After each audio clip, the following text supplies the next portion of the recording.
Bonjour, bonjour, chers Camerounais. Je vous remercie d'être là pour notre quotidienne. On s'est dit que nous allons répondre par respect à toutes les personnes qui prennent le souci de nous interpeller à la suite des différentes publications que nous avons faites. Donc, je vais vous prier d'aller les chercher, partager le direct, Et s'il vous plaît, sécurisez le direct. Parce que hier, on a failli perdre un direct très important dans lequel j'apportais ma réponse. Je dis bien ma réponse à la préoccupation de deux artistes de renom qui sont Nicole Mara et Catino Ascenseur. Et donc, je vous remercie d'avoir massivement relayé ma réponse. Et je vais vous prier d'aller aussi me chercher cet artiste. Je ne sais même pas si vous vous souvenez de lui. Je pense que c'est lui qui a chanté le morceau Cameroun. Oh, oh, oh, oh. Les lions indomptables. Oh, oh, oh, oh. Donc ça doit être Willy Mendo. Je crois qu'il veut relancer sa carrière ou alors demander aussi sa petite enveloppe. Comme je vous disais hier, au niveau de Paris, 30 000 € ont été débloqués pour financer les blogueurs et blogueuses qui devront nous apporter la riposte tout au cours de cette campagne de communication citoyenne que nous avons décidé d'engager sur les réseaux sociaux. Je voudrais d'abord dire, pour assurer ceux qui pensent que on n'a pas le droit de ne pas se montrer dans une vidéo. Chers Camerounais, vous savez, mon visage est l'un des visages les plus connus des réseaux sociaux. Ma voix est la voix la plus connue de l'univers médiatique du Cameroun. Vous voyez, je n'ai même pas besoin de me présenter, que tous les médias, tous les relais sociaux vous diront que c'est telle personne qui parle. Et donc, être une personne reconnaissable au son de sa voix, cela signifie que vous êtes une personne qui marque les esprits. Et donc, c'est avec beaucoup de reconnaissance que j'accueille cette place que vous, Camerounais, avez bien voulu me donner au sein de votre société. C'est-à-dire que même quand je ne suis pas au Cameroun, il y a des gens qui sont convaincus que mon activité fait partie de l'actualité au Cameroun. Et donc, vous avez constaté que depuis le jour que nous avons amorcé la communication sur les problèmes qui concernent le Cameroun, et un des problèmes primordiaux aujourd'hui, qui est l'implication de Mme Chantal Biya dans les affaires de l'État du Cameroun, vous voyez que les moyens colossaux ont été mobilisés pour nous répondre. Ces moyens-là sont distribués aux blogueurs pour venir nous répondre. Nous, ça ne nous pose aucun problème. Ça montre simplement que c'est nous qui sommes dans le vrai. Et que la zombification qui est financée à coups de millions au Cameroun ne nous a pas atteints. Je voulais rassurer premièrement tous les intellectuels ou alors les diplômés du Cameroun qui pensent que je serais en train de passer un moment de fragilité émotionnelle ou alors de dépression. Et c'est la raison pour laquelle je prends la parole.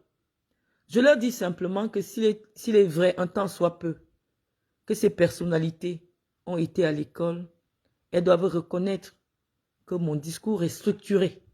Je ne dirais pas pertinent. Et donc, lorsqu'un discours est insensé, ce discours n'a pas besoin de publicité. C'est ce que je disais hier. Mais j'aurais aimé dire à ces intellectuels camerounais que lorsque le silence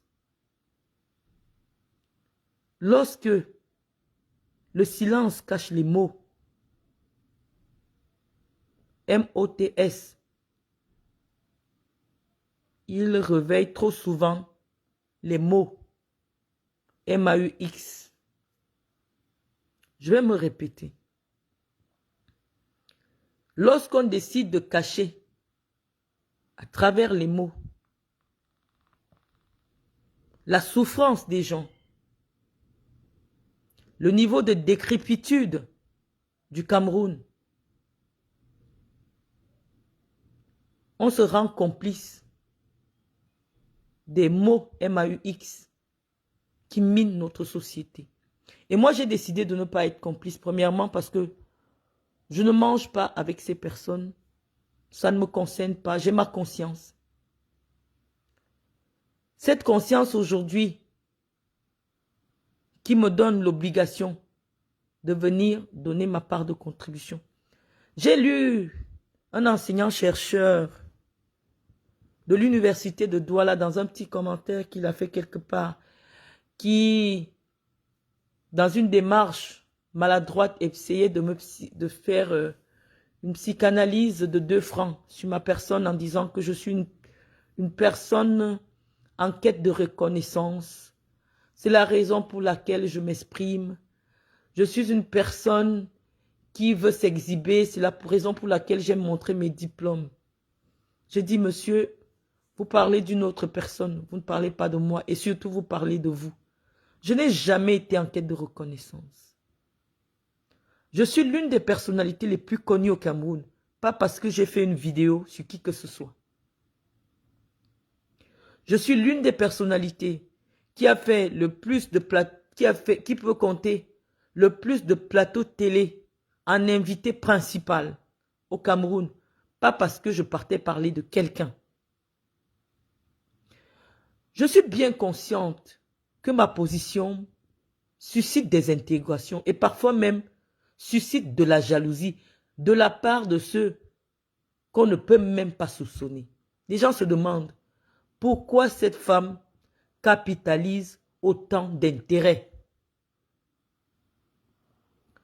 Cher monsieur, cher professeur, cher docteur, je capitalise l'intérêt des Camerounais uniquement parce que je n'ai jamais voulu rater le train de l'histoire de notre pays depuis que j'ai eu la majorité légale pour contribuer aux affaires publiques de notre pays. Je suis une citoyenne qui exerce son droit, qui exerce ses droits, qui connaît ses droits. Avoir l'ambition de servir son pays un jour n'est pas une tare. Avoir l'ambition de faire entendre sa voix en tant que femme n'est pas une tare, messieurs et mesdames. Alors, si j'ai le malheur d'être plus écouté que vous, d'être plus entendu que vous, je ne fais aucun effort.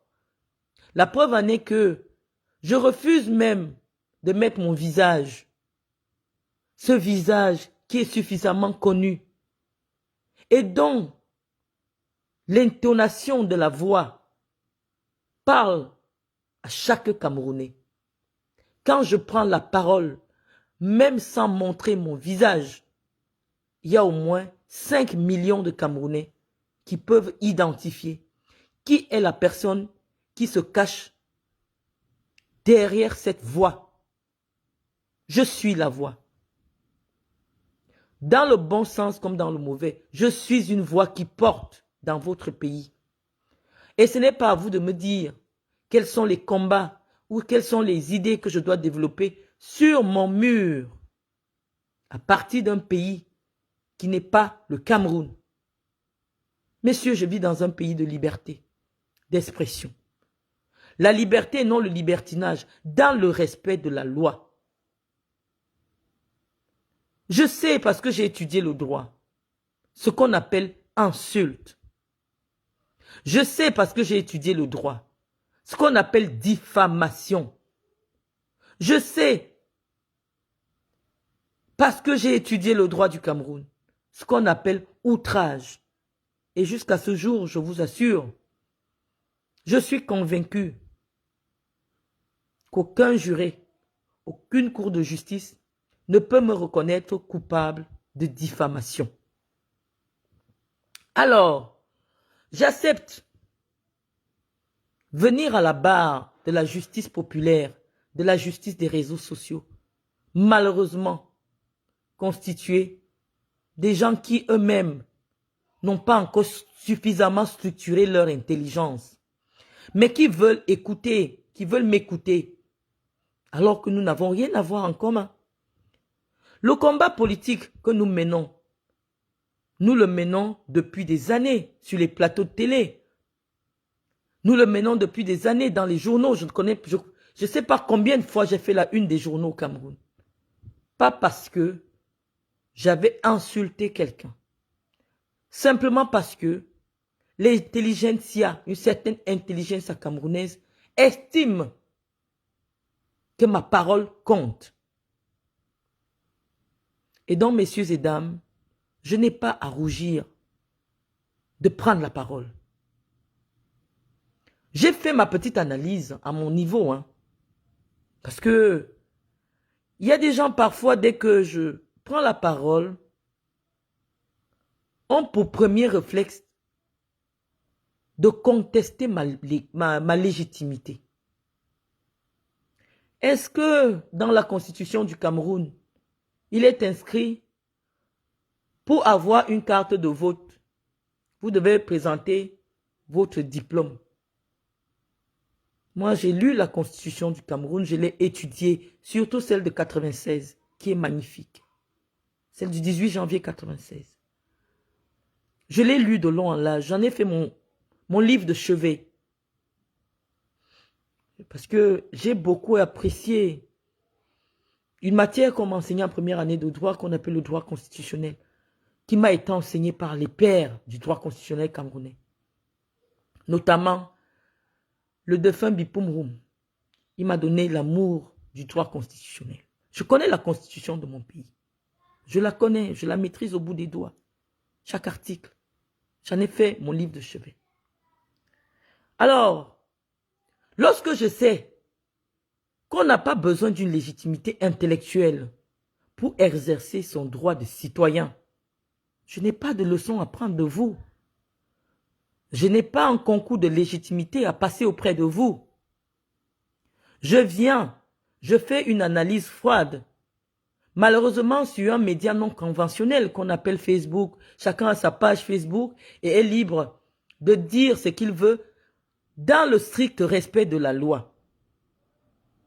Je constate qu'actuellement, le chef de l'État du Cameroun, celui à qui nous avons accordé notre confiance il y a 6 ans, a perdu tous ses moyens physiques et intellectuels pour exercer la fonction de chef de l'État. Et donc, en tant que femme politique, je vous dirai pourquoi je suis une femme politique. Mais je réponds d'abord. En tant que femme politique, nous estimons que nous avons, dans 1 an, à préparer une élection capitale dans notre pays. Et donc, on est en droit d'éveiller les consciences et de leur dire, notre champion de toujours n'est plus en capacité de briguer un autre mandat en 2025. C'est notre droit. Moi, je suis membre du RDPC. Je ne me suis pas inscrite dans le RDPC pour Paul Biya. Je me suis inscrite dans le RDPC parce que je partageais les valeurs qui sont prônées par le RDPC. Le RDPC n'appartient à personne, d'après les lois du Cameroun. Ce n'est pas la propriété de quelqu'un. Chacun est libre d'intégrer le RDPC, de prendre sa carte et de payer les cotisations.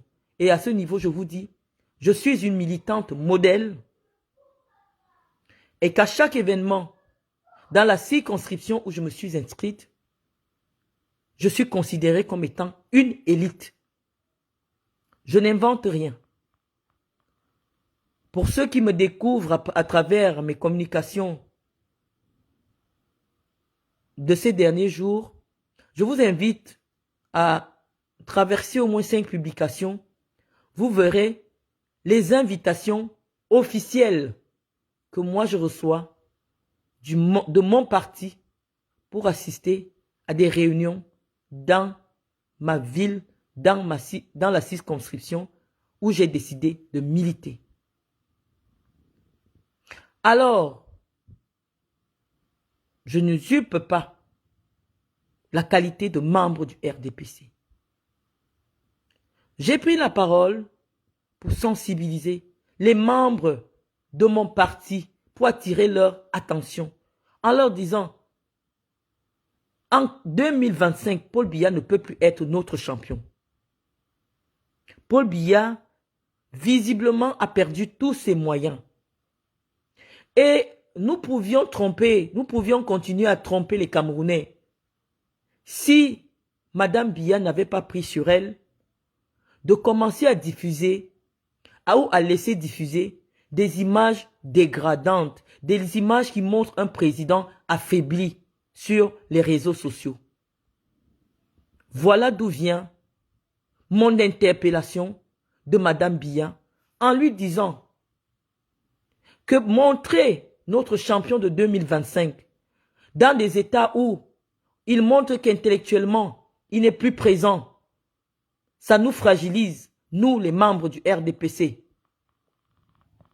Que Madame Biya fasse venir des influenceurs des réseaux sociaux pour filmer le président dans des conditions humiliantes, fragilise notre futur candidat pour l'élection de 2025. Parce que malheureusement, lorsqu'on prépare une campagne politique, on a besoin d'avoir un candidat qui a tous ses moyens. Et donc, voilà la première raison de mon interpellation. Et je ne vais pas rougir parce que je capitalise l'attention. Je n'ai jamais recherché l'attention. Chacun de vous a sa page. Je pense que la mienne est la moins fréquentée. Parce que depuis 6 ans, je ne publie pas ce qui attire le public. Je ne publie que mon initiative dans les orphelinats, dans les hôpitaux, sans grand bruit. J'ai refusé systématiquement toutes les invitations des chaînes de télé pendant les 3 ans que j'étais au Cameroun. Tous les journalistes vous diront cela. Que j'ai choisi les débats où je pouvais participer. Mais chaque fois qu'on a cherché à me mettre au centre de l'attention, pour quoi que ce soit, j'ai refusé. Appelez les journalistes de toutes les chaînes de télé, ils vous diront que c'est vrai. J'ai encore accepté parce que je me suis senti obligé de faire une émission de grande écoute pour Info TV lorsque j'ai été désigné responsable de la communication d'une association qui promeut l'image de Franck-Emmanuel Biya. Donc, mes chers compatriotes, je ne suis pas dans une démarche, dans une recherche de reconnaissance. Le penser, c'est minimiser la portée de l'action que je mène. Il n'y a pas un seul homme politique au Cameroun qui vous dira qu'il ne me connaît pas. Il n'y a pas une seule femme qui sait lire et écrire au Cameroun qui peut vous dire que je ne connais pas qui est Marlène Mvutu. La preuve, si j'étais une personne inconnue des Camerounais, vos réactions n'auraient pas de sens. On ne répond pas à du vent. On ne répond pas à un vieux canapé. Puisque vous ne savez pas qui se cache derrière la voix. Alors, à vous, je vous dis, je ne m'excuserai jamais d'être une femme qui a le courage, d'être une femme qui a l'intelligence, d'être une femme qui a la sagesse. Accommodez-vous de moi. Je ne m'accommoderai jamais de vous. Donc, comme je vois que vous êtes suffisamment nombreux, je vais répondre aux propos de mon frère Willy Mendo. Je vais répondre à son propos. Parce que premièrement, je pense que c'est quelqu'un du Djaï Lobo Et sa sortie va me servir de prétexte pour m'adresser directement.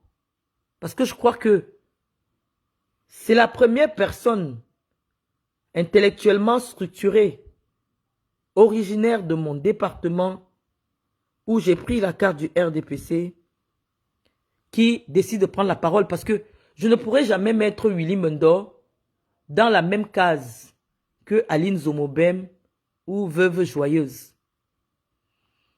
Parce que j'ai du respect pour lui, j'ai du respect pour la petite carrière d'artiste qu'il a voulu mener. Je viens lui apporter ma réponse. Je ne suis pas allé le chercher. Il a pensé qu'après toutes ces communications, toutes ces explications, il avait besoin de venir remettre sa couche. Il a fait un direct hier qui m'a été envoyé. J'ai décidé de lui répondre aujourd'hui. Alors, Willy Mendo, il n'y a pas longtemps, j'étais dans le bureau d'une personnalité au Cameroun qui est originaire de notre département et nous avons reçu l'information que tu étais enfermé à la cellule du parquet en cours de déferment. C'est-à-dire, malgré cette belle chanson que tu avais faite pour l'hymne, pour encourager les lions du Cameroun, je vais encore dire que c'est lui qui chante Cameroun, oh, oh, oh, oh. Les lions indomptables, oh, oh, oh. Alors j'étais dans le bureau de cette haute autorité de notre département et on a reçu l'information selon laquelle tu étais enfermé dans les cellules du parquet en cours de déferment pour la prison de Kondengui. Et la haute autorité a demandé à son interlocuteur, c'était devant moi, qu'est-ce qu'il a fait? On lui a répondu que c'est une affaire d'escroquerie, de transaction d'argent qui a mal tourné. Et on a décidé qu'on va vous envoyer en prison. Je me souviens que c'est moi qui ai dit à cette autorité que non. Essayons de faire tout pour que on aide cet artiste-là. Pour qu'il sorte de cellule. C'est honteux. Pour nous du Djailobo. La somme était une somme dérisoire, la somme qu'on vous demandait. Et je vous autorise à venir me contredire si ce que je dis est faux. Je sais que vous êtes sortis de cellule sans savoir comment on avait fait pour que vous soyez dehors. Mon frère Willy Mendo, ça signifie qu'au Cameroun, il y a la possibilité, quand on estime que quelqu'un est une personne respectable, qui contribue au développement de notre société, il y a la possibilité de permettre à cette personne d'aller suivre sa procédure judiciaire en étant en liberté.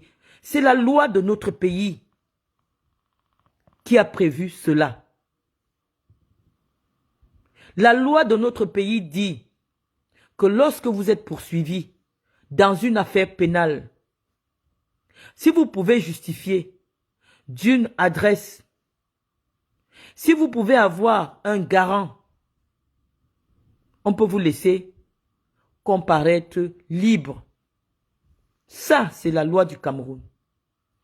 La loi du Cameroun dit aussi que si votre état de santé, parce que la personne qui nous avait téléphoné pour nous signaler votre affaire nous disait que votre état de santé n'était pas stable. Willy, la loi de notre pays dit que lorsqu'une personne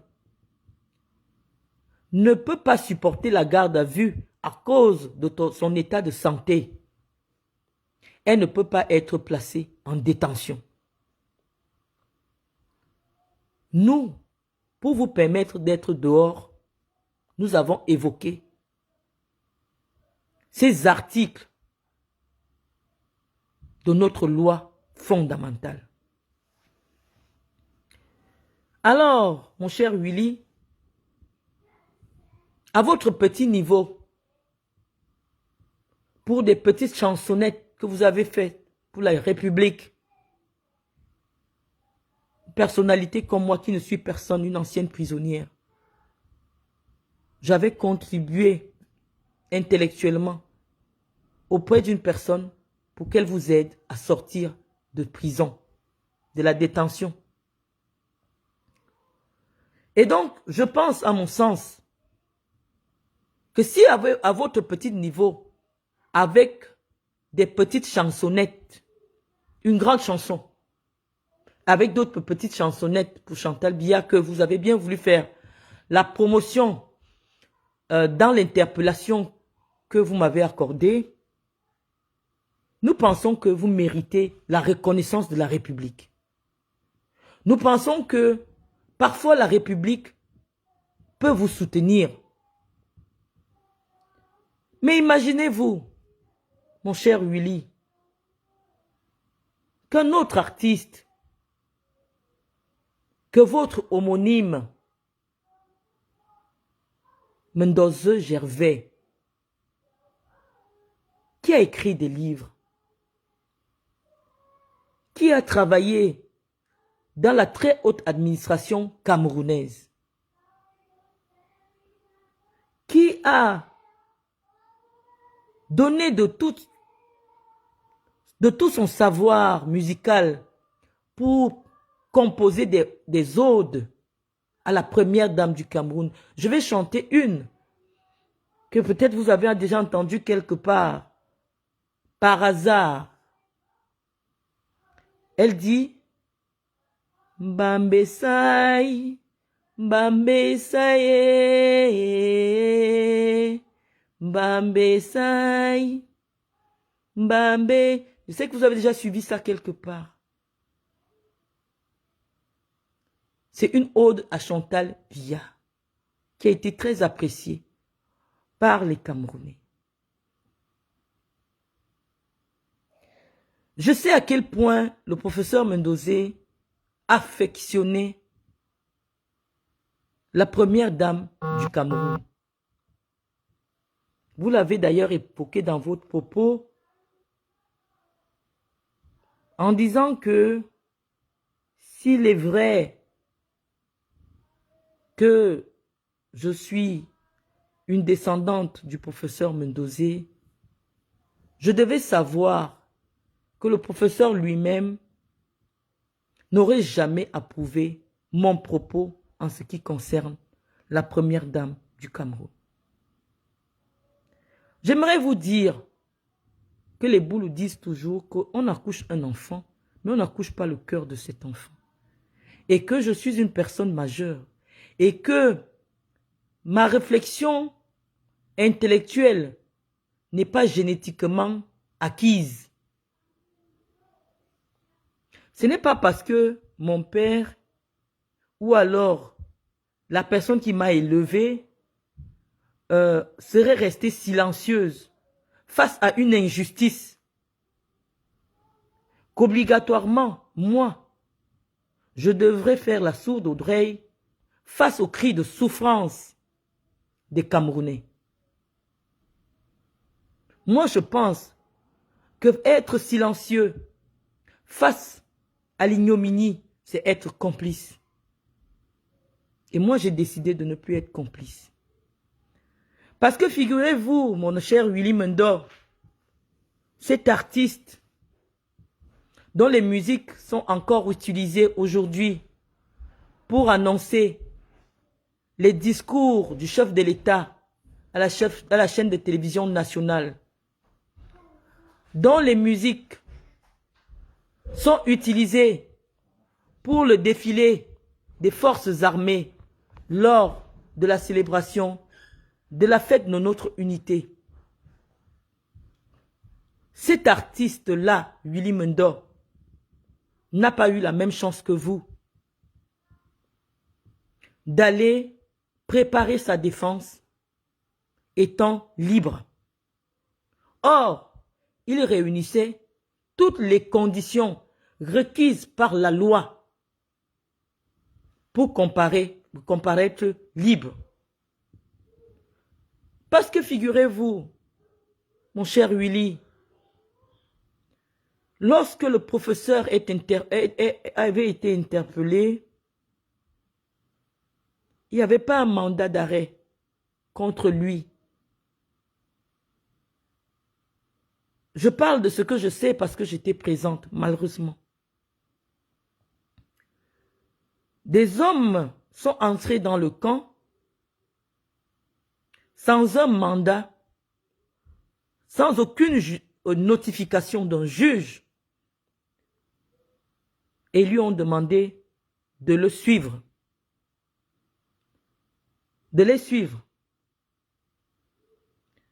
Je ne peux pas vous dire l'angoisse qui a été la nôtre parce qu'on ne savait pas jusqu'au matin là où ils avaient amené le professeur. Puisque le professeur, pour tous ceux qui le connaissaient, n'utilisait pas un téléphone Android. Il avait toujours un petit téléphone qui était auprès de lui. Donc le jour qu'on vient l'arrêter, il a les babouches, un pantalon jogging et un t-shirt. Il n'a même pas eu le temps de s'habiller convenablement. Et donc, jusqu'au matin, personne n'était au courant du lieu où le professeur avait été amené. Encore heureuse aujourd'hui que ce n'était pas pour le faire disparaître, pour faire disparaître son corps. Parce qu'on nous dit qu'il y a eu une époque au Cameroun où on venait chercher des gens comme ça et après ils disparaissaient. Mais heureusement que le professeur Mendozé a fait beaucoup de bien autour de lui. Même lorsqu'il arrive au parquet, ce sont les gens qui tournaient là au parquet qui signalent à sa famille que le professeur est enfermé ici dans les cellules du TCS.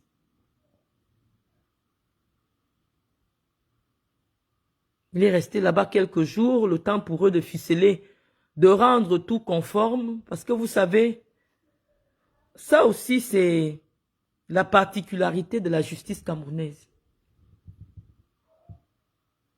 Il fallait régulariser l'arrestation, c'est-à-dire, c'est au moment, dès qu'on l'a arrêté, ce n'est qu'après qu'on a formalisé l'arrestation, que le juge, peut-être 2 jours plus tard, signe un mandat d'amener et tout ça, Bon, on régularise. Après près de 3 jours, 4 jours de détention, il est placé sous mandat de dépôt à la prison centrale de Kondengui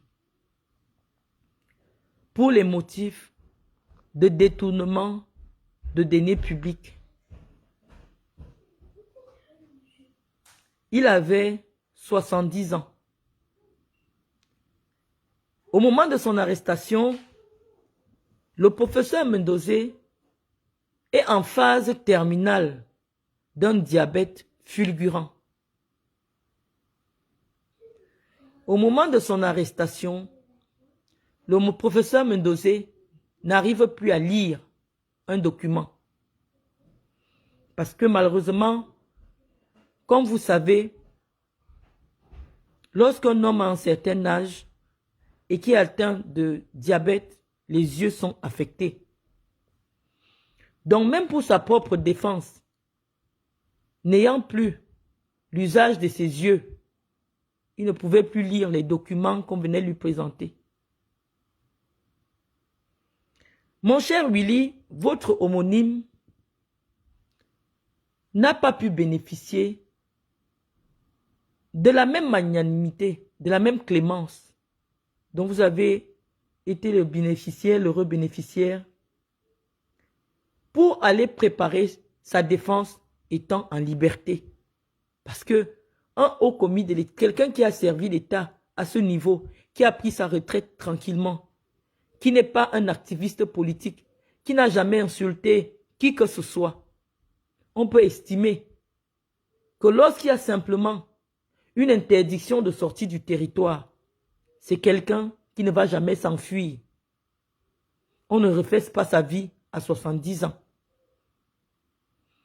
Alors, mon cher Willy, le professeur a été placé en détention en novembre 2014. Et il a été jugé 7 ans plus tard. Il a fait 7 ans de détention provisoire. Et à la suite de ces 7 ans de détention provisoire, il a été reconnu coupable et condamné à 20 ans de prison ferme. Comme il est prévu par la loi, le professeur Mendozé a interjeté appel. Il a porté l'affaire devant la Cour suprême. En principe, d'après la loi, dès lors que vous avez interjeté appel ou contesté une décision, vous redevenez innocent, vous redevenez non coupable. C'est dans cette démarche que le professeur, avec un état de santé très dégradant, a initié la demande de liberté provisoire, comme le prévoit la loi. C'est-à-dire quelqu'un qui a déjà purgé 7 ans de prison, qui est dans un état de santé lamentable, qui a perdu tous ses moyens physiques, intellectuels. Cette personne aurait pu bénéficier de la très haute magnanimité, de la très haute sollicitude du président de la République, son Excellence Paul Biya. On a expliqué ce que ce n'était pas possible. Nous avons constaté que tout le monde pouvait bénéficier de la très haute sollicitude du président, puisque Mendozé n'avait pas été seul en prison dans le cas des détournements. Yves Michel Fotso, qui est plus jeune d'ailleurs que le professeur Mendozé, lorsqu'il a été constaté que son état de santé se dégradait, on lui a donné pas seulement l'opportunité d'aller continuer sa peine en liberté, mais on lui a donné le droit de quitter le Cameroun. Inoni Efem, ancien premier ministre du Cameroun, qui lui aussi a été épinglé dans le cadre de l'opération Épervier, qui est aussi plus jeune que le professeur Mendozé, a été autorisé pas seulement à aller continuer sa peine en liberté, mais il a été autorisé à sortir du Cameroun. Mais on nous a dit, tout le monde peut sortir, sauf Mendozé.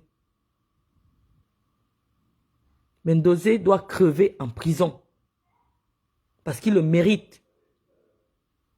Il est celui qui a le plus volé au Cameroun. Or, ce que la loi dit qu'on l'a retenu pour une affaire de 216 millions. Quelque chose comme ça. Parce que dans le cadre de la procédure qui avait été initiée à la base, où on avait trouvé des fautes de gestion de près de 2 milliards, le professeur avait initié la démarche de rembourser cet argent. Cet argent avait été remboursé et on est revenu le chercher dans le cadre d'une autre affaire avec le ministre des Finances de l'époque, M. Abba Polycarpe. C'est-à-dire, on finit avec un premier problème, on met le rouleau compresseur pour un deuxième problème. Et nous, on se demande, Mendoza n'a jamais été un subversif. Mendoza n'a jamais fait partie du G11. Mendoza, mais comment se fait-il que, pour lui, exceptionnellement,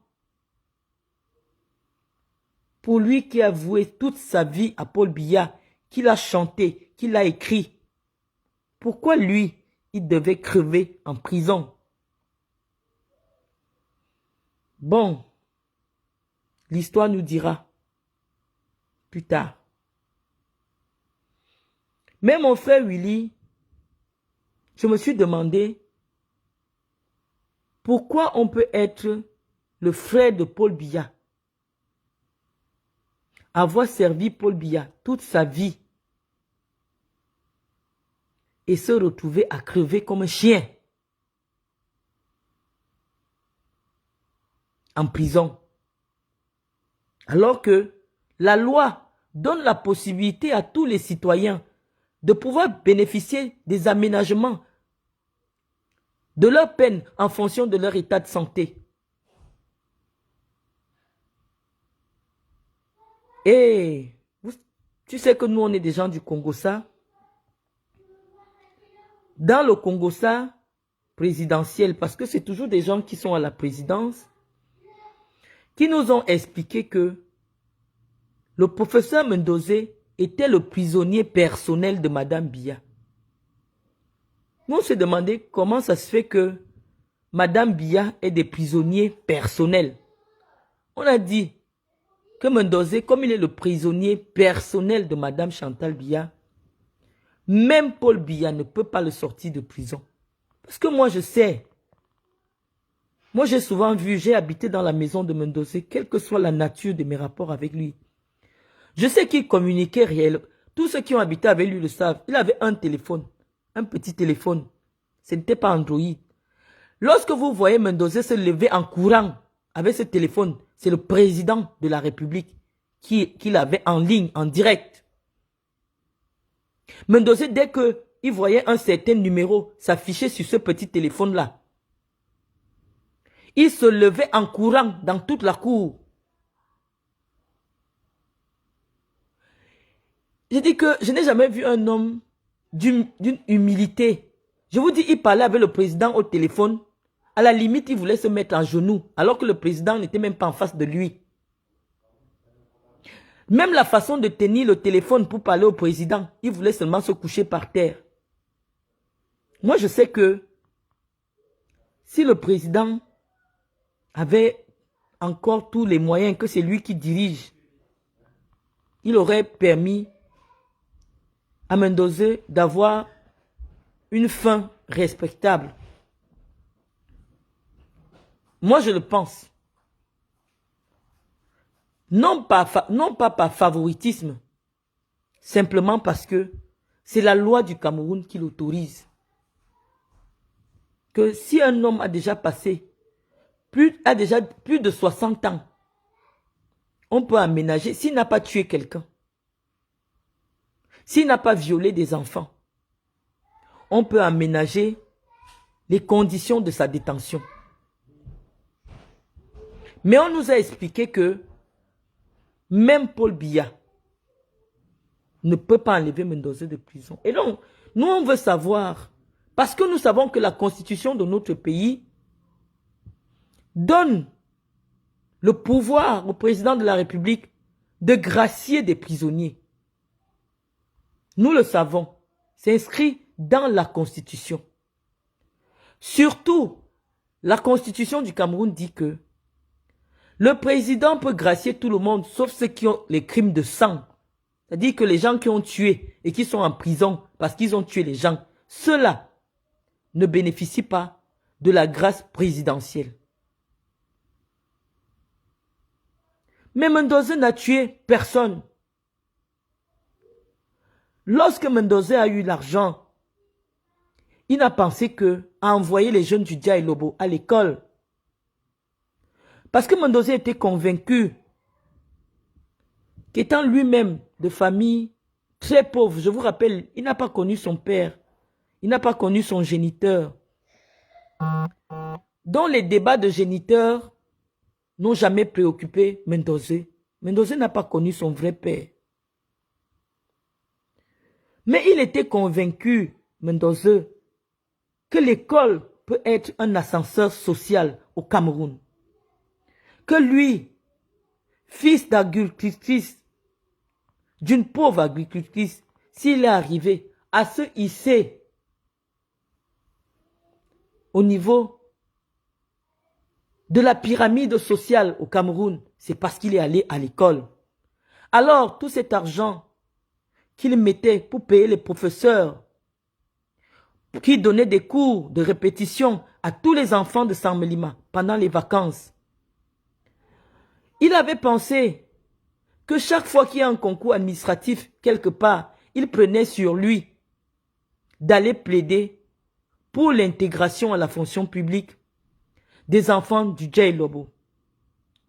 Lorsque Mendoza était le directeur des affaires culturelles à la présidence de la République, le président, c'était Ahidjo. Il a donné des bourses à tous, il a fait en sorte, c'est pas lui qui donnait, c'est le président Ahidjo. Il a fait en sorte que tous les jeunes du Djay Lobo qui réussissaient à obtenir un baccalauréat puissent aller continuer leurs études en France, à l'étranger. Donc, à mon niveau, je pense que on pouvait permettre à cet homme d'avoir une fin digne.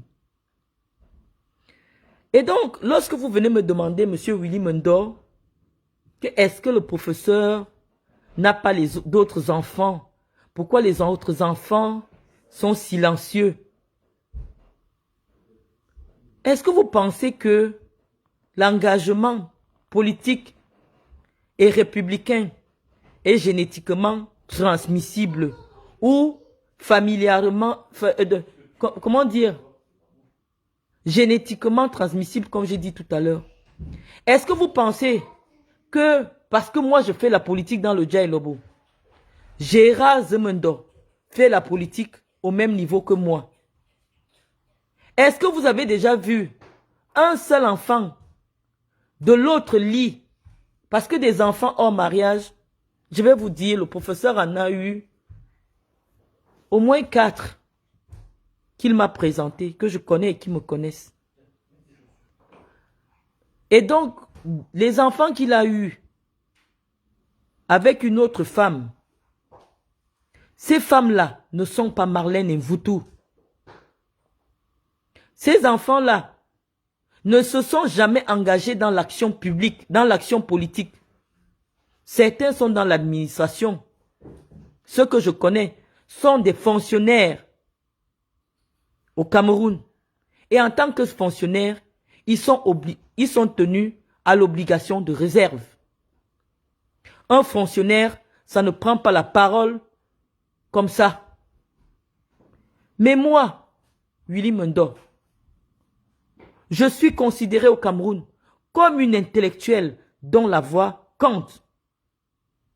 Je suis considéré dans le Djay Lobo comme une élite.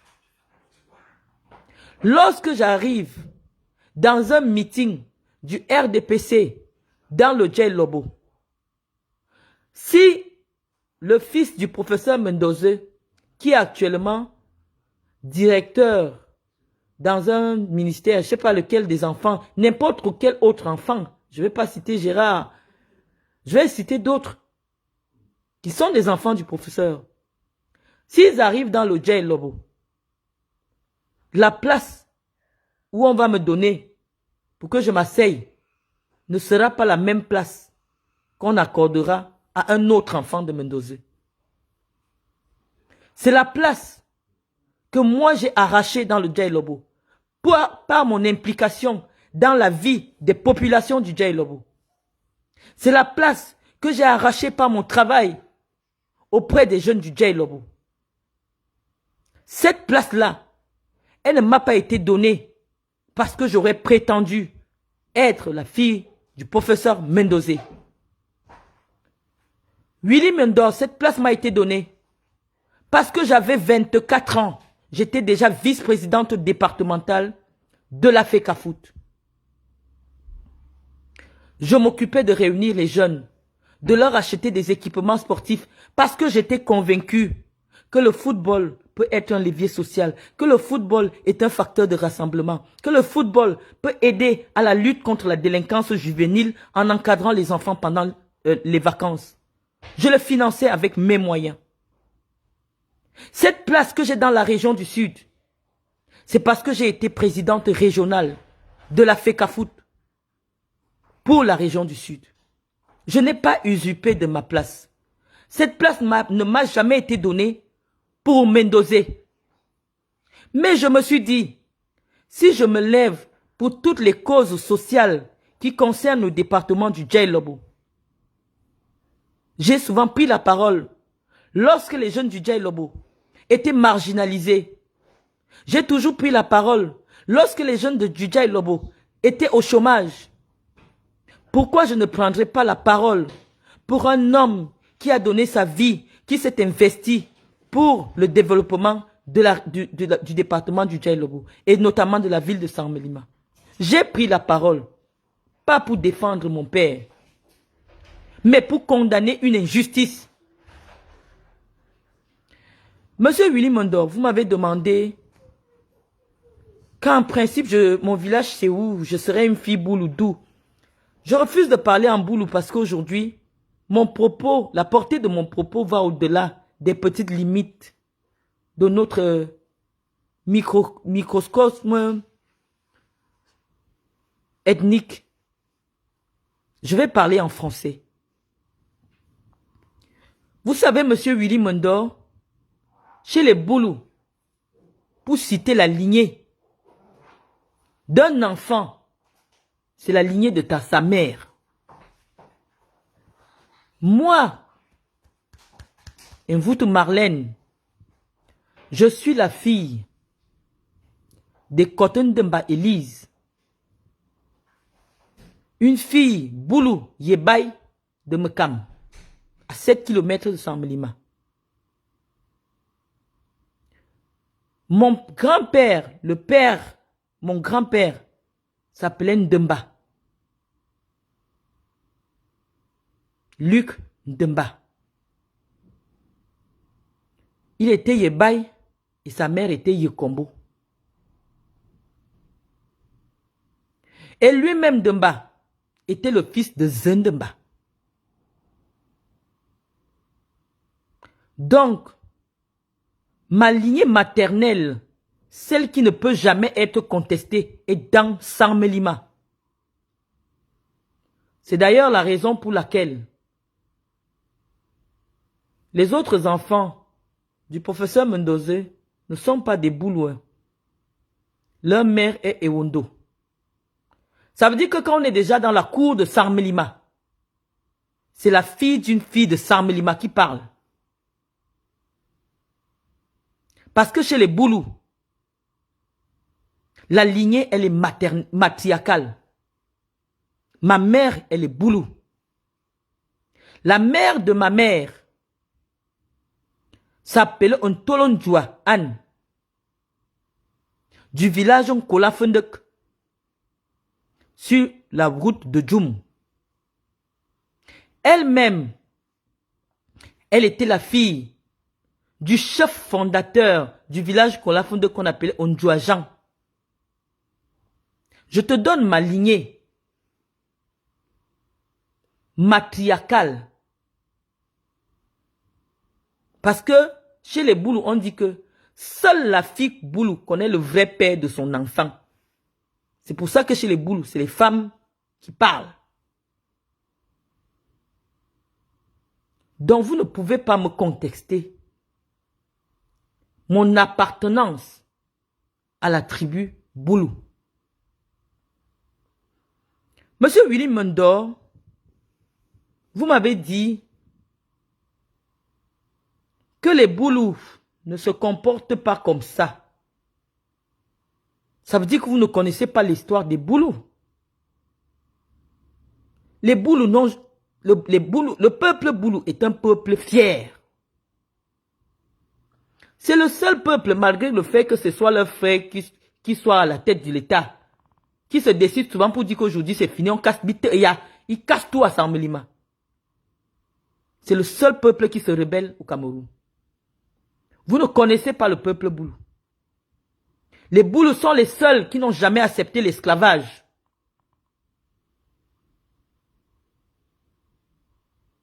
Le peuple Boulou, c'est un peuple fier. Le peuple Boulou est le peuple qui a accepté Dieu en premier dans la région du Sud.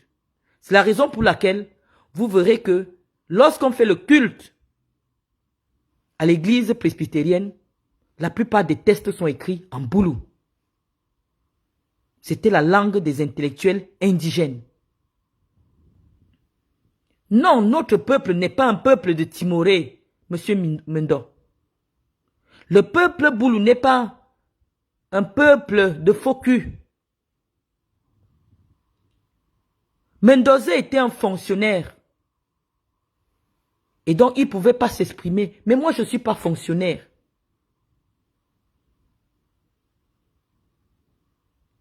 Lorsque nous constatons que notre frère est président, mais notre région est la région du Cameroun la plus enclavée.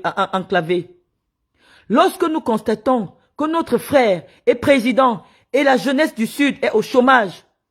Lorsque nous constatons que des proches de Chantal Biya nous exigent de payer des montants de 4 millions pour avoir accès à des concours administratifs, on a le droit d'interpeller Chantal Biya. Parce que nous sommes aujourd'hui convaincus que c'est elle qui a le pouvoir. Son mari est fini. Une femme à côté d'un homme politique, c'est elle qui est son cœur.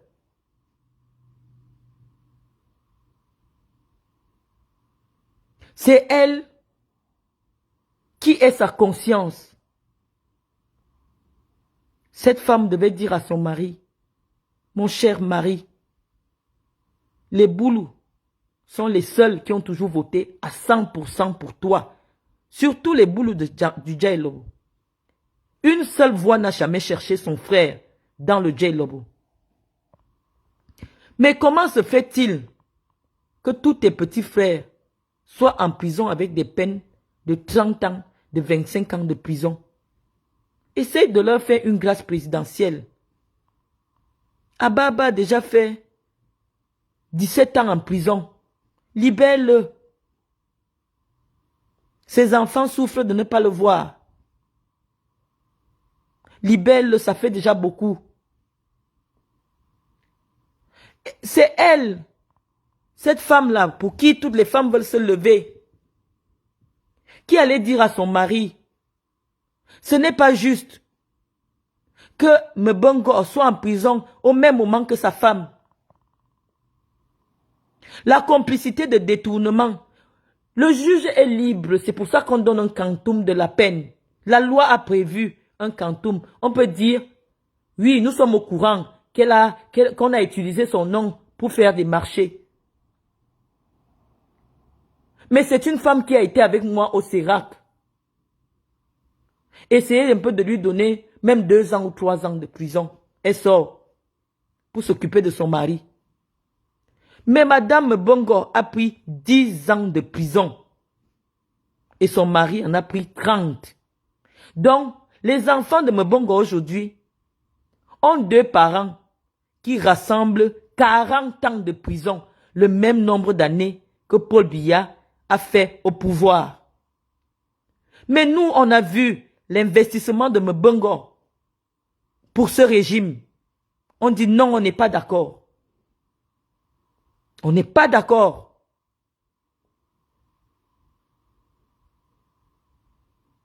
Donc, les enfants du Djai-Lobo, ceux qui ont la possibilité de parler, doivent défendre les leurs. Qu'ils aient raison ou tort, on défend d'abord. Parce que aucun autre département n'a fait le sacrifice que le Djai-Lobo a fait. Mon cher Willy Mendo, moi je me suis amusé, alors que je n'ai rien, à faire un peu le tour des petits villages. J'ai les enfants du Djei Lobo qui m'ont accompagné partout. Parce que c'est eux qui m'ont obligé à venir voir ce qui se passe là-bas. J'avais envie de fermer les yeux. Parce que je savais que lorsque vous venez un peu réfléchir autrement dans le Djei Lobo, on va vous mettre en prison. Je suis venu dans le Djei Lobo à tâtons. J'ai fait un tour à l'hôpital de district de Sarmelima. C'est en plein cœur de Sarmelima. C'est vrai qu'il y a un hôpital de référence. Dans cet hôpital, les femmes accouchaient sur une table en bois. Les femmes étaient couchées dans des lits où les fers sortaient. C'est le département qui donne 100% au président Paul Biya. Les jeunes filles avaient besoin de formation, de centres de formation dans des domaines qui peuvent leur permettre de se mettre à leur propre compte, comme la couture, comme la coiffure. Il n'y a pas de centre de formation dans ce sens. Il n'y a pas une ville au Cameroun dont le taux de chômage est aussi élevé que la ville de Sarmelima. Je n'irai même pas prendre sur le cas des infrastructures parce que Sarmelima ne ressemble à rien. Et donc nous on se dit qu'aujourd'hui que le président, lui-même parfois il ne sait pas où il se trouve. La personne à qui nous devons parler, c'est à la première dame. En lui disant, mon cher Willy, que dans quelques années, nous serons obligés de dire au revoir à notre frère. Les gens vont venir du monde entier pour enterrer l'homme le plus important d'Afrique à l'heure actuelle. Et ces gens vont voir Sarmelima. Et ces gens vont voir Meyome Sala. Le minimum est que on commence à se préparer à accompagner Paul Biya dignement quand le Seigneur va l'appeler. Mais il n'y a même pas la route. Willy Mondo, est-ce que vous avez déjà vu la route de l'Ouest qui part de Yaoundé pour Bafoussam qu'on est en train de construire? C'est la plus belle route actuellement au Cameroun. Moi, je pense que connaissant cette échéance qui est inévitable puisque c'est la vie, on devrait commencer à mener des grands chantiers dans notre ville. Et qui doit penser à tout cela? C'est la jeune femme que Paul Biya a épousée. Mais nous, on voit qu'il n'y a rien. Donc, à un moment donné, lorsque nous constatons que la première dame ne se rend même pas compte qu'à l'heure actuelle, le président étant fatigué, c'est elle qui devient son cerveau, c'est elle qui devient sa conscience. C'est elle que nous devons désormais interpeller pour lui dire premièrement qu'en 2025, le président a beaucoup travaillé. À moins que vous ne vouliez ce qui s'est passé, soit en Côte d'Ivoire, soit au Gabon. Le président n'est plus en capacité de conduire un mandat politique. Voilà le but de notre interpellation. Et lorsque j'interpelle le président dans ce sens, des femmes qui prétendent être proches de Chantal Biya viennent me rappeler combien je couchais avec Mendozé. Combien de fois je couchais avec Mendozé. C'est-à-dire que le nom de Mendozé revient pourquoi? Moi, je ne suis pas sur Internet pour venir réclamer une quelconque réhabilitation de Mendozé. C'est parce que chaque fois que quelqu'un pense qu'il doit me répondre, il va déterrer Mendozé. Je dis, mais si vous savez que Mendozé n'a aucun lien de parenté avec moi, pourquoi à chaque fois que vous devez répondre, me répondre, vous êtes obligé d'évoquer Mendozé? J'ai suffisamment de casseroles, j'ai suffisamment de choses qu'on peut dire sur moi. Mais vous allez remarquer qu'à chaque fois que je fais une sortie, des gens viendront toujours associer mon image à celle de Mendozé pour humilier la mémoire de Mendozé. Et malheureusement, puisque ce n'est que ma réponse que vous accueillez, c'est elle qui fait débat. Lorsqu'une femme qui a été reçue au vœu avec la première dame, qui a la photo avec la première dame, qui est proche de la dame de compagnie de la première dame, puisqu'on les a vus à Meyomo Sala, on la voit partout dans la vie privée de la première dame, peut prendre la caméra devant 20 000 personnes et dire que Mendozé a couché avec moi et il a couché avec ma mère et comme ça. Mais on va dire que ce n'est que vrai puisque elle côtoie des gens qui ne peuvent pas permettre qu'on traîne la mémoire de Mendozé dans la boue. Et donc si elle peut se permettre ce type de liberté, ça veut dire qu'elle a la caution des gens d'en haut. Moi, j'ai raisonné comme ça. Et j'ai déposé une plainte parce que j'avais voulu que mon honneur à moi soit restauré par la justice. J'ai déposé une plainte parce que je n'ai pas voulu associer la première dame du Cameroun à l'activité criminelle, délictuelle de cette femme sur les réseaux sociaux. Et lorsque j'ai déposé la plainte, Madame Doulou, la dame de compagnie de la première dame, a appelé les policiers pour leur expliquer qu'en réalité, tout ce que cette femme fait sur les réseaux sociaux est pour le compte de Madame Chantal Biya. Monsieur Willy Mondo, voilà le début de mon départ en bourse avec le régime. J'ai dit, là c'est trop. Parce que personnellement, j'ai subi beaucoup de choses. Lorsque j'ai été arrêté, mais les gens pouvaient aussi plaider pour moi que non. Marlène Mvoutou est construite depuis, elle envoie les enfants à l'école. Même si elle a fait quelque chose, on ne voit même pas qui sont ses plaignants.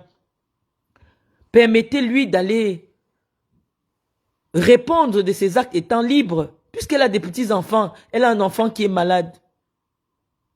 Il n'y a personne. Au contraire, pendant que j'étais détenu à la cellule du parquet, le procureur m'a dit, Marlène, si ça ne dépendait que de moi, je vous libérais.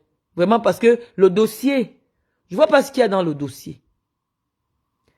Mais il y a tellement de pression sur votre dossier. Je ne sais pas ce que vous faites dans la vie. Je ne sais pas ceux qui vous en veulent. Il y a trop de pression. Je pense que pour votre propre sécurité, parce que les gens actuellement sont capables de vous tuer, je vais vous mettre en détention provisoire pour vous protéger. Et j'ai été protégé. Et tout le monde vous dira que si j'étais resté dehors, peut-être on allait monter un coup pour m'assassiner. Alors je me demande, mais qu'est-ce que j'ai fait? Je ne suis pas activiste politique.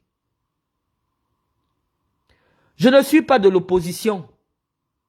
Je ne parlais même pas encore de politique. Et le Congo-Ça présidentiel. Parce que je vous rappelle que si nous on a accès au Congo-Ça présidentiel, c'est parce que la femme qui cause avec Chantal Biya vient nous dire ce qu'elle dit avec Chantal Biya. Madame Doulou parle avec ma mère. C'est là qu'on apprend que non. Madame Chantal Biya ne m'aime pas beaucoup. Bon, moi j'ai pas besoin de son amour. Parce que ce n'est pas mon égal. Donc moi je suis resté dans mon coin. J'ai fait ma détention provisoire de 8 mois. Quand je suis sorti, on a dit que tu n'as rien fait. Sans rancune, j'ai continué le soutien au régime de Paul Biya. Jusqu'en septembre 2023, l'interview est épinglée sur ma page. J'étais toujours dans le soutien à Paul Biya.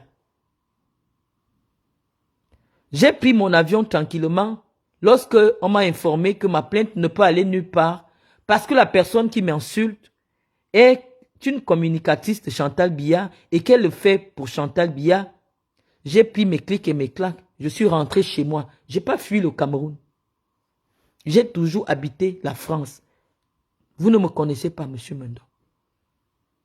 Je viens au Cameroun que de temps en temps pour réaliser soit des prestations professionnelles, soit des prestations humanitaires. Donc, je n'ai pas fui le Cameroun. Si demain, on m'envoie une convocation du parquet de Yaoundé, je prendrai l'avion devant vous tous. Parce que je ne fuis pas la justice de mon pays. Ou si je n'ai pas l'argent pour payer mon billet, je me ferai représenter par un avocat.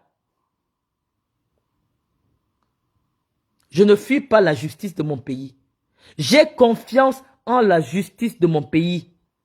Cette justice-là, qui a reconnu que je n'ai jamais habité la maison de quelqu'un 25 mois de loyer sans payer. Cette justice qui m'a reconnu non coupable des faits d'escroquerie. Moi, j'ai confiance en cette justice-là, la justice de mon pays, celle qui restera même quand Paul Biya ne sera plus au pouvoir.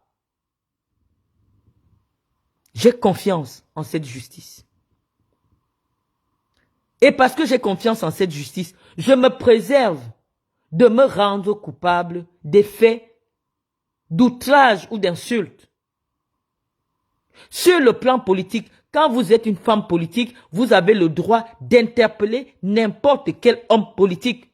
Et dans le ton, et dans les mots qui vous conviennent. Ça, c'est le jeu politique que vous ne connaissez pas. Ici, il ne s'agit pas de famille. Parce que je vous ai entendu dire, quand vous avez interpellé Chantal Biya, quand vous l'avez insulté, je ne sais pas ce que vous appelez insulte, dire à Chantal Biya que nous voulons connaître son parcours. Parce que c'est elle qui dirige le Cameroun actuellement. Je vous assure que le pouvoir n'est pas quelque chose d'ordinaire. Même pourquoi on vous laisse l'approcher au niveau de partager la vie d'un homme politique. Même spirituellement, vous devez être initié parce que vous avez les vies des gens entre vos mains. Vous avez les destins des gens entre vos mains. Le président a cru qu'il sera toujours spirituellement et physiquement fort pour conduire le destin des Camerounais. Mais actuellement, il est fragilisé. Et donc le pouvoir se trouve entre les mains d'une personne qui semble ne pas être très consciente de la lourdeur de la charge. Il y a des décisions qui nécessitent une maturité spirituelle. Il y a des décisions politiques qui nécessitent une maturité intellectuelle.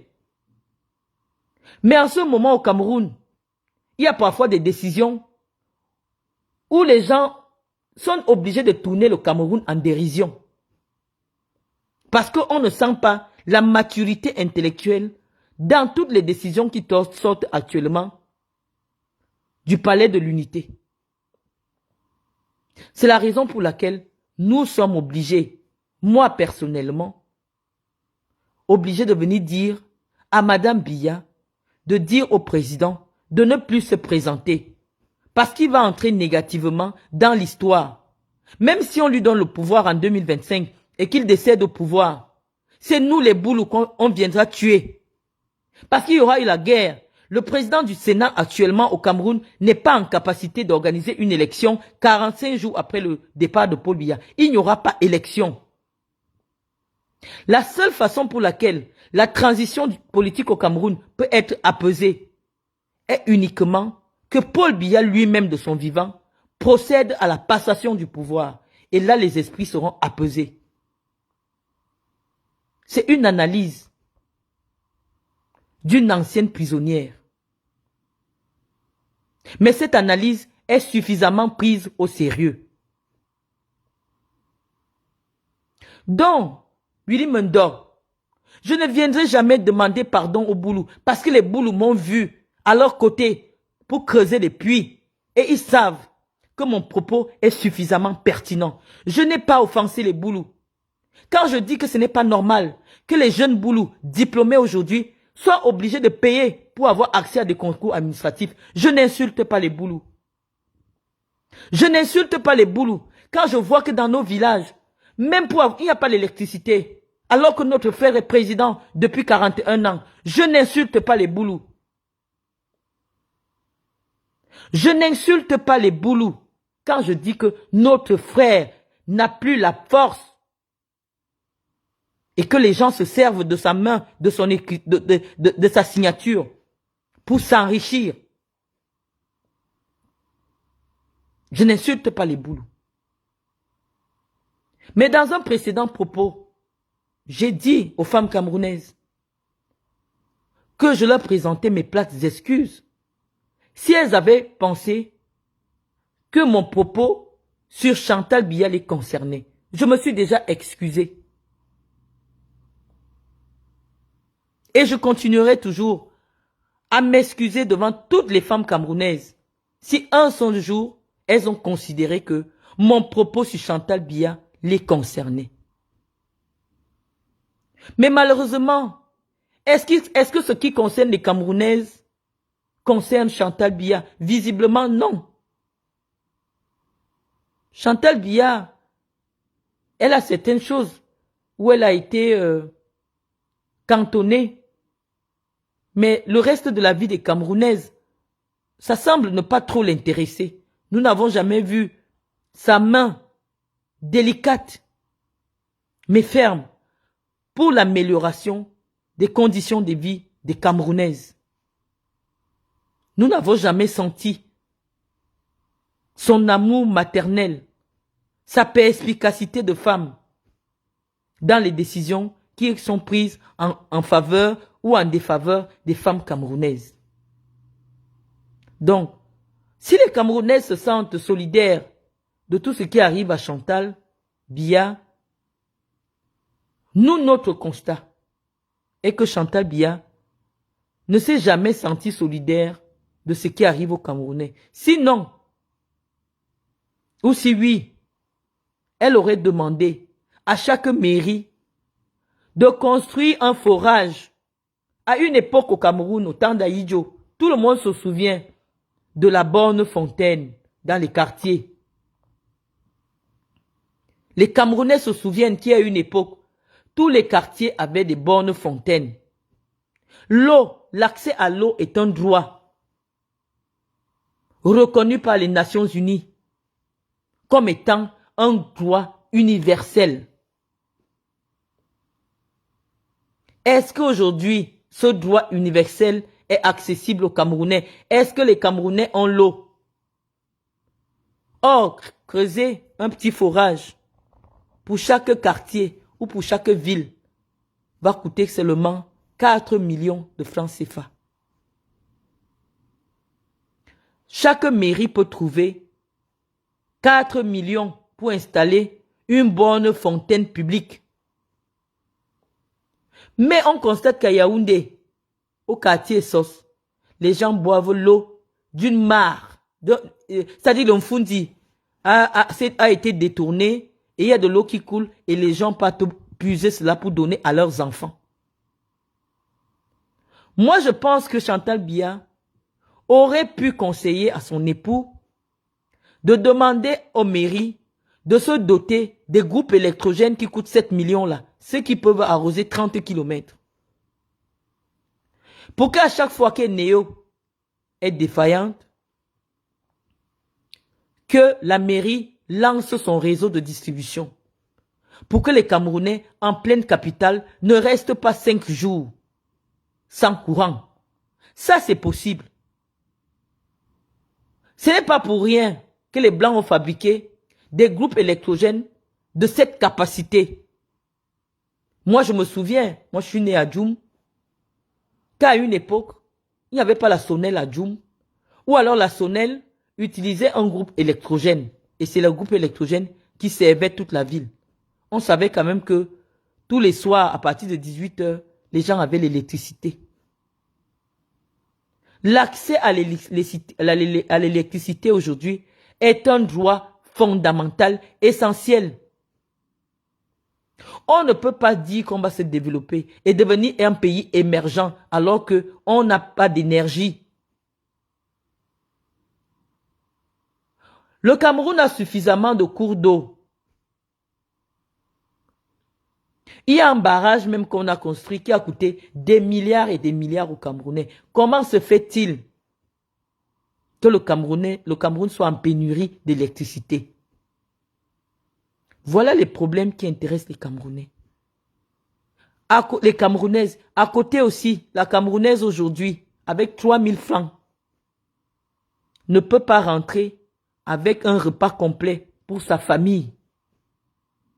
Le panier de la ménagère a augmenté. Même le bifaka.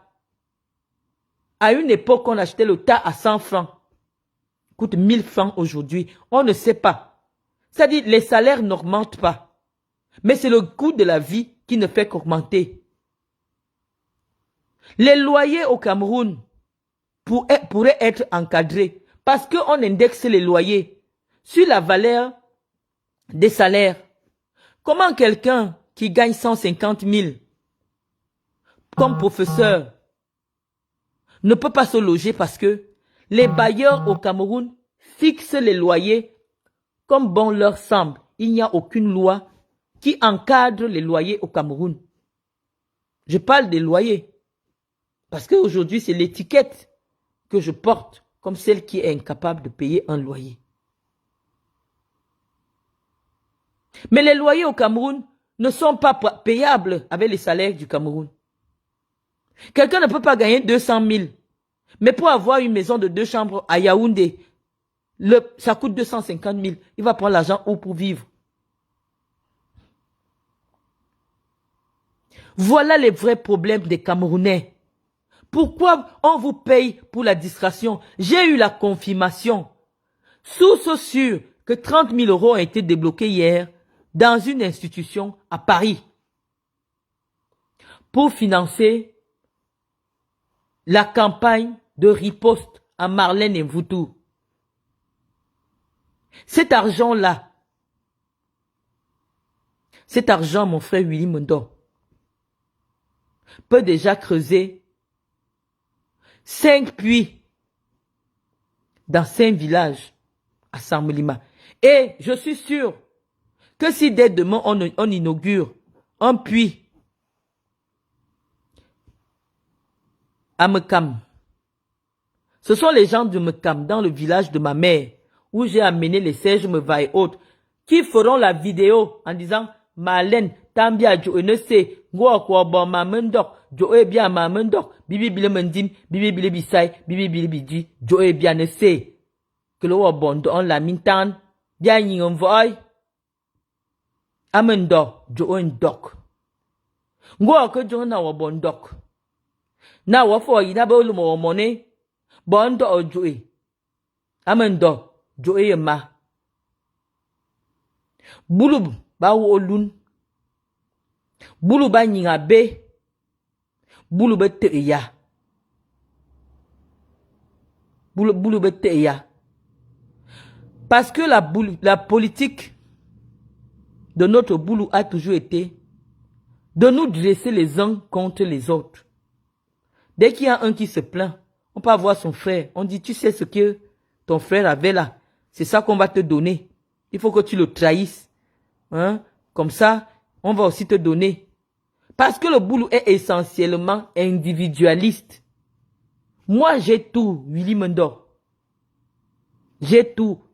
Si c'est la notoriété que je cherche, j'ai déjà la notoriété. C'est-à-dire que quand je parle, étant couché devant mon vieux canapé, en Côte d'Ivoire, on écrit que Marlène Mvutu a dit que.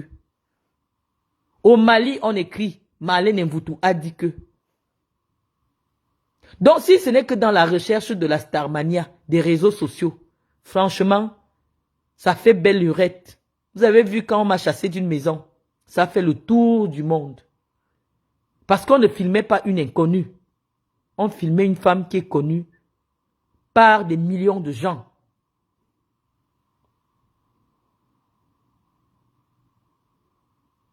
Donc, mon frère Mendo, je pense que j'ai un peu fait le tour de ta préoccupation en ce qui me concerne.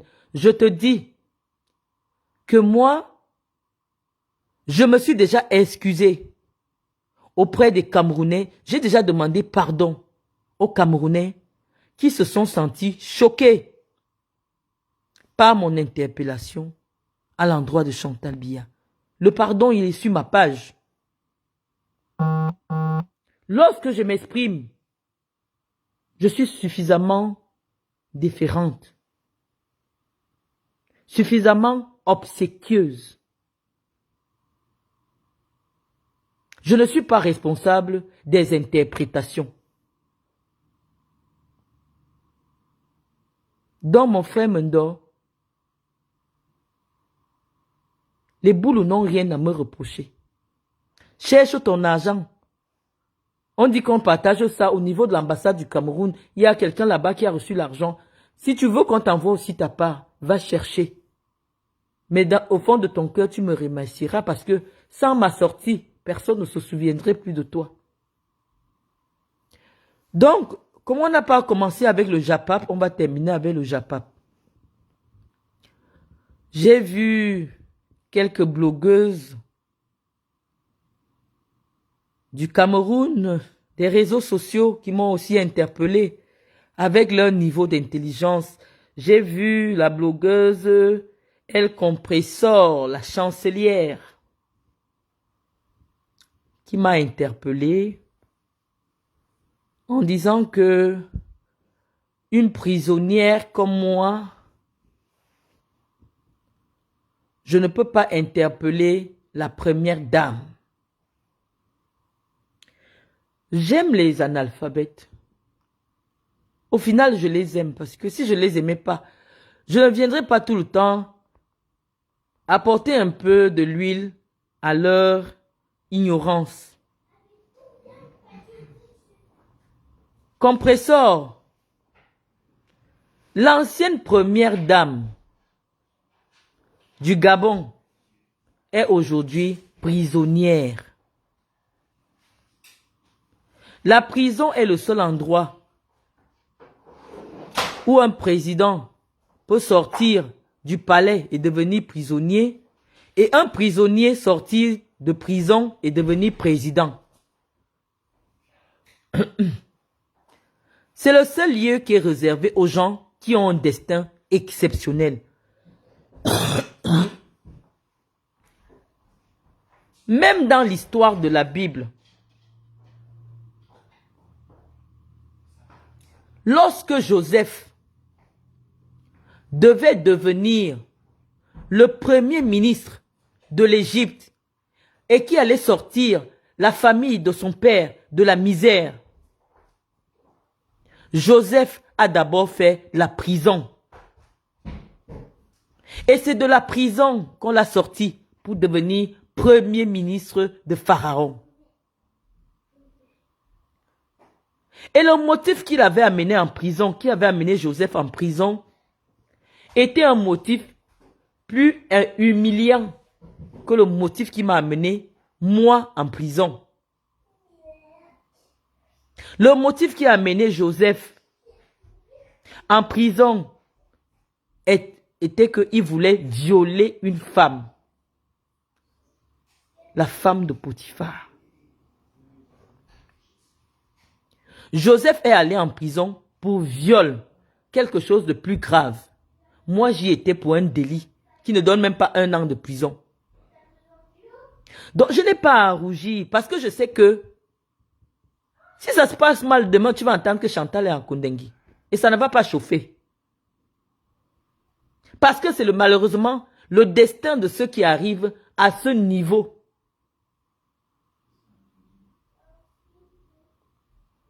Sylvia Bongo est aujourd'hui prisonnière. Mais tu ne vas pas effacer qu'elle était première dame. Que les gens ont chanté son nom. Les gens ont dansé son nom. Aujourd'hui, les mêmes qui chantaient pour elle crachent sur elle. Je suis sûr qu'avec ta petite bouche de musarène, de gourmandise là, si on te dit demain que Chantal n'est plus première dame, tu seras la première à faire le direct pour dire que tu l'insultes. Parce que toi, tu as un seul problème, c'est la famine. Depuis que tu es ici en France, tu as des papiers en France. Montre-nous la fiche de paye que tu as déjà obtenue. Montre-nous le bureau où tu as déjà travaillé. Montre-nous le diplôme. Il y a les petites formations ici, même laver les chiens. Ça fait plus de 10 ans que tu es en France, Compressor. Parce que lorsque tu viens interpeller quelqu'un, c'est parce que ta vie est un exemple. Lorsque tu viens m'insulter, que vous l'appelez docteur et travaille où? On peut être docteur sans jamais travailler. Docteur, c'est un titre qui est conféré par un diplôme.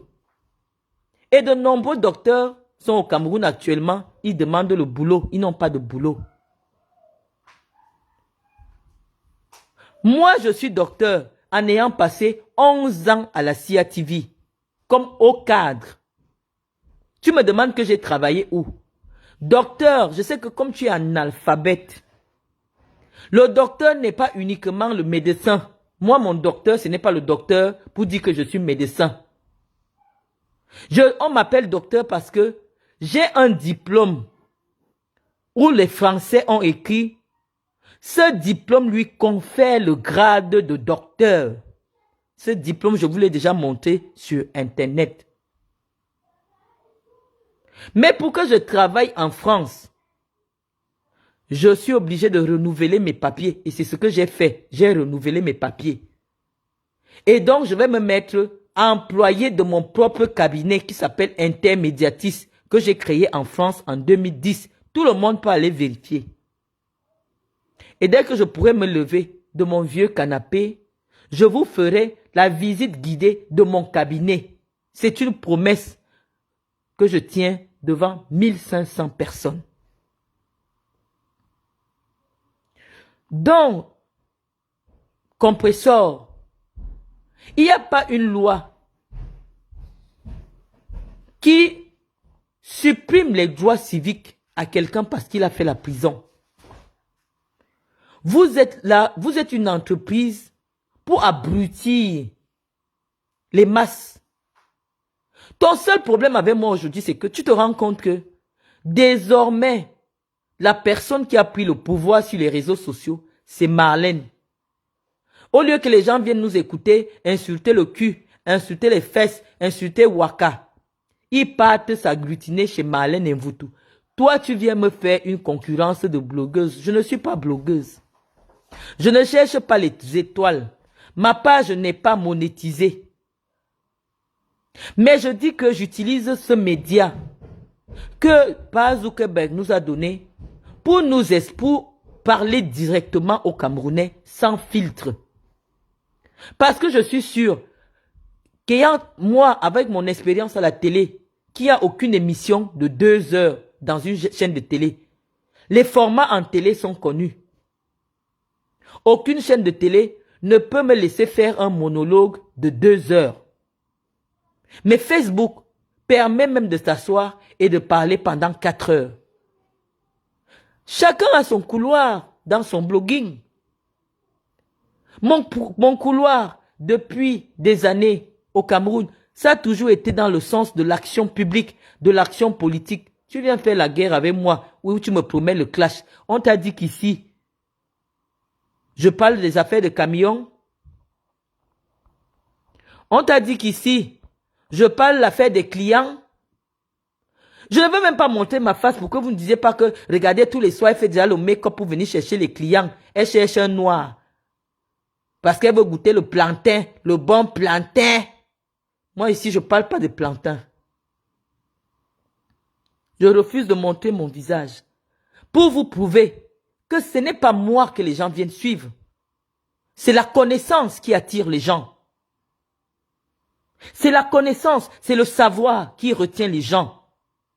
Ce ne sont pas mes lolos. Ce n'est pas mon make-up. Dans le clash que tu veux faire avec moi, tu vas me parler de quoi? Est-ce qu'un pigeon peut se battre avec l'aigle?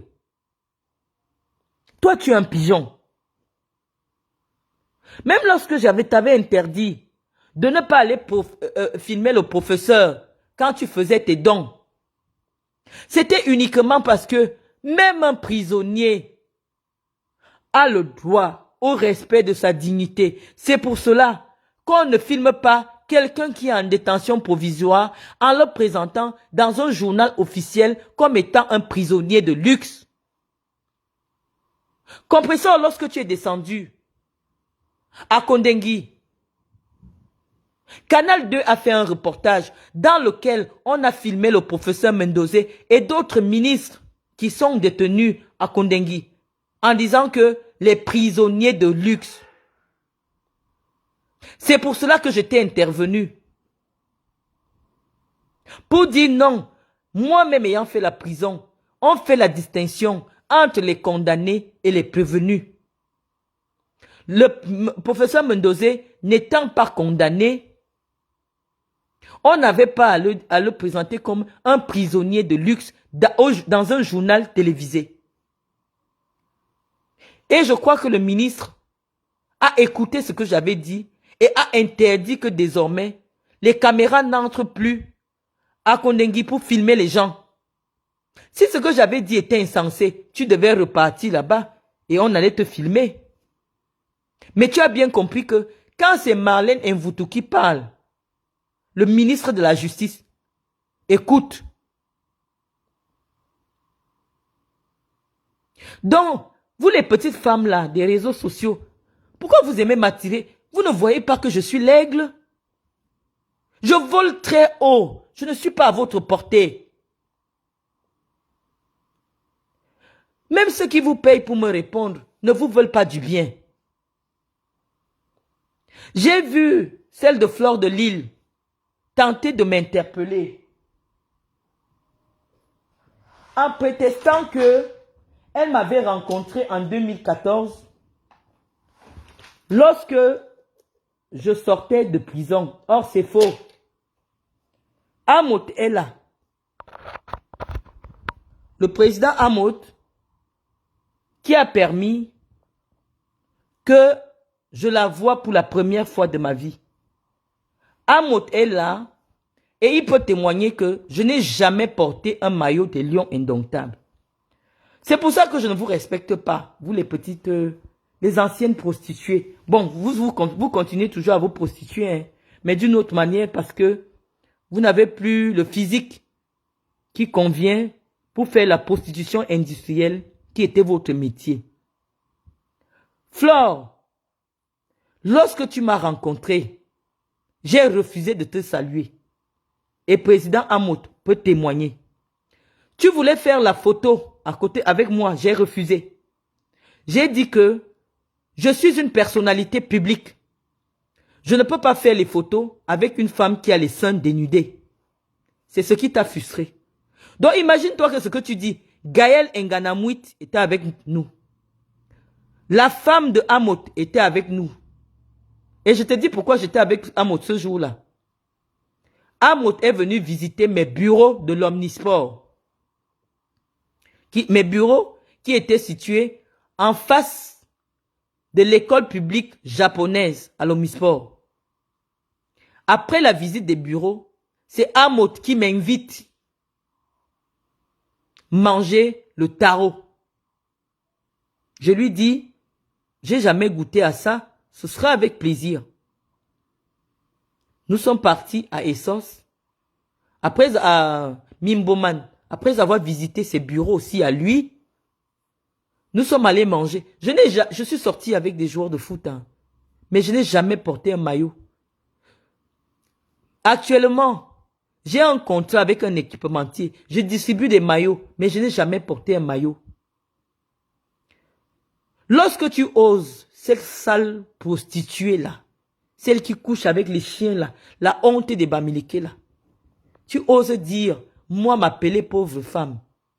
Lorsqu'on voit le niveau d'indigence auquel tu es réduit en France, toi tu m'as déjà vu prendre la photo de ma mère, mettre sur internet pour que les gens cotisent pour le billet d'avion de ma mère, pour que ma mère rentre au Cameroun. Vous voulez même parler de quoi? Tu as déjà vu ma mère se promener en haillons en plein hiver parce qu'elle ne peut pas avoir un vrai manteau? Vous parlez même de quoi?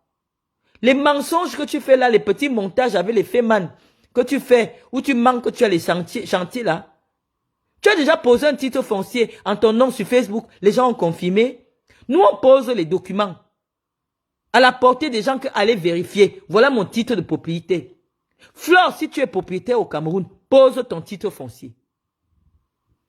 Et je me déconnecte, j'efface tous mes directs sur Chantal Biya. Le chantier que tu montres aux gens là, pose le titre de propriété. Même si tu n'as pas encore fait, pose le titre de propriété.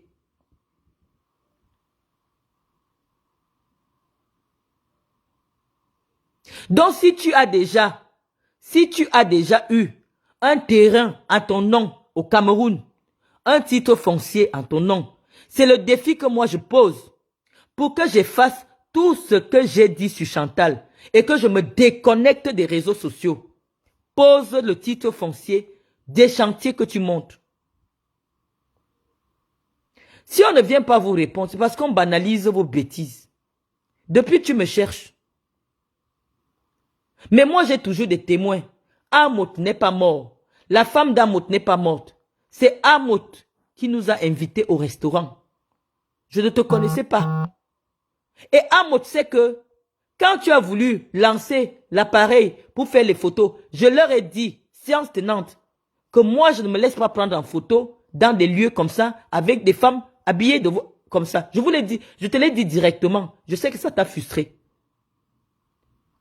Et tu as vu comment je suis très imbu de ma personne. Je ne voulais pas rigoler avec toi. Je te trouvais vulgaire. Amout est mon témoin. Amout, Prési Amout est mon témoin. Que je n'ai jamais porté l'habit des lions indomptables. Je n'ai jamais bu une bière parce que je ne bois pas de l'alcool.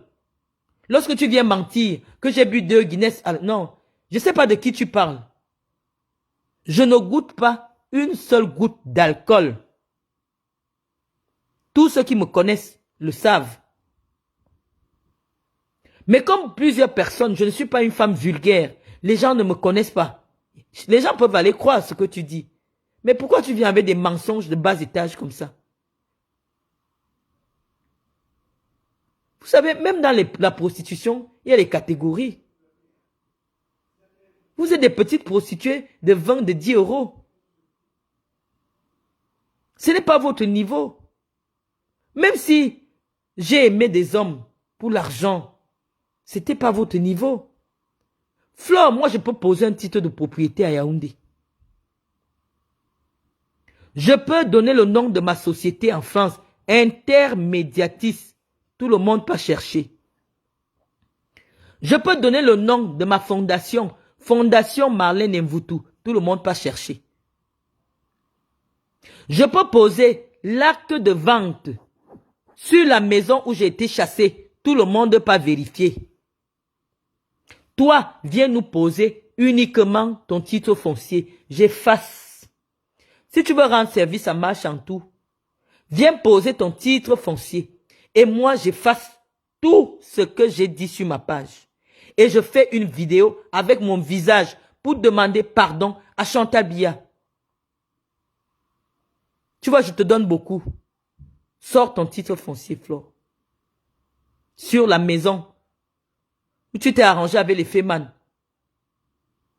pour faire du chantage affectif à tes followers. Une femme qui construit les maisons de 80 millions demande la cotisation pour le billet d'avion de sa mère. Vous n'avez plus de dignité sur les réseaux sociaux?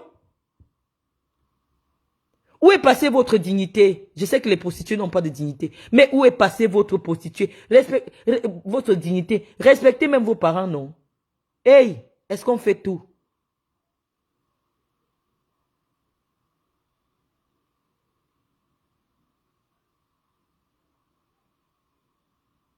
Est-ce qu'on fait tout dans la vie pour l'argent?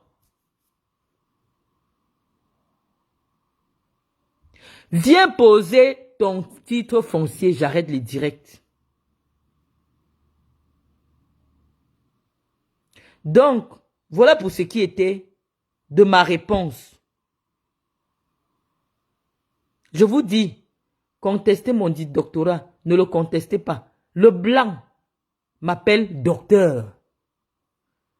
Les blancs en France m'appellent docteur. Donc si des analphabètes sur les réseaux sociaux vilipendent mon nom, parce que la culture actuelle du Cameroun est que tout se vaut. Tout se vaut au Cameroun. Si tout se vaut, pourquoi vous venez là m'interpeller?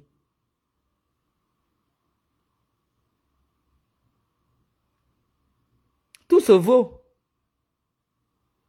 On a dit que si nous sommes sur les réseaux sociaux, nous allons accepter le jeu des réseaux sociaux. Lorsque je vais donner une communication institutionnelle à la télé ou à la presse, je ne fais pas le japa. Donc souffrez, mes chers internautes, que parfois ma communication soit un peu tropicalisée, adaptée au public qui vient m'écouter. Sur Facebook, celles qui ont le pouvoir, c'est ces petites merdes de bas étage là.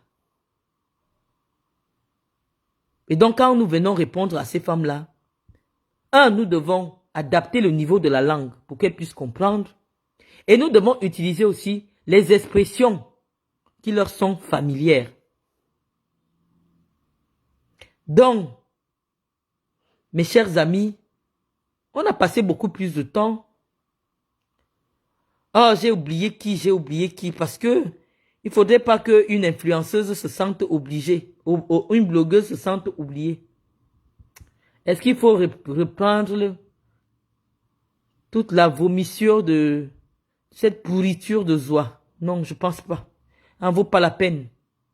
Si quelqu'un ne sait pas que une personne qui a déjà eu un titre de résident fait seulement ce qu'on appelle le renouvellement, est-ce qu'on a besoin de discuter avec elle? Si une personne ne sait pas que le mariage ne s'arrête pas parce que quelqu'un a voyagé, est-ce qu'on doit discuter avec elle? Non, je ne réponds plus à Aline. Aline a validé son contrat. Elle a eu un peu d'argent. Non, je peux pas. Je peux plus répondre à Aline. Mais on n'est pas fatigué. Hein. On a le réseau. On a Internet gratuit chez les Blancs. On va faire les directs. Donc sur ce, chers amis, je dois aller me faire à manger. Et peut-être à demain, si on a quelqu'un d'autre qui pense qu'il doit venir ajouter ou nous interpeller. Bonne soirée à vous et merci de m'avoir écouté.